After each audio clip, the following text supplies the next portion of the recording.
আমরা বলতে পারতাম না। কারণ হলো যারা হলো দুনিয়াতে কিছু ক্ষমতা পেয়েছেন, তারা ক্ষমতা পেয়ে মালিককে বলে গেছে, নিজেরাই মালিক হয়ে গেছে। নিজেরা কি হয়ে গেছে? তারা ভেবেছিল ক্ষমতা আমাদের হাত বদল করেন।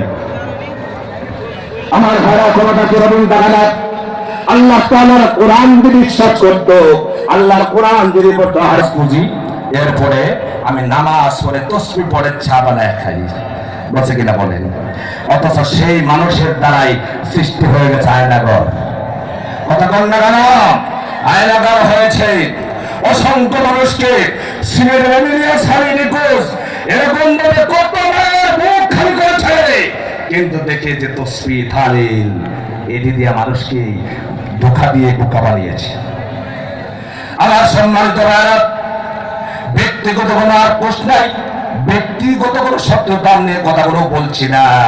কারণ হলো তারা যদি কোরআন পড়তো, কোরআন মানতো, কোরআন জানতো, কোরআনের সাথে সম্পর্ক রাখতে হয়। ওর আফসোসের ব্যাপার হলো সংসদ অধিবেশন যখন শুরু হতো, প্রতি বছর সংসদ তো ষষ্ঠ মতে প্রথমবার হয়েছিল কিনা জানি না, পরে যা হয়েছে সব তো ইজি হয় না। সংসদ অধিবেশনের সময় আমাদের দেশে একজন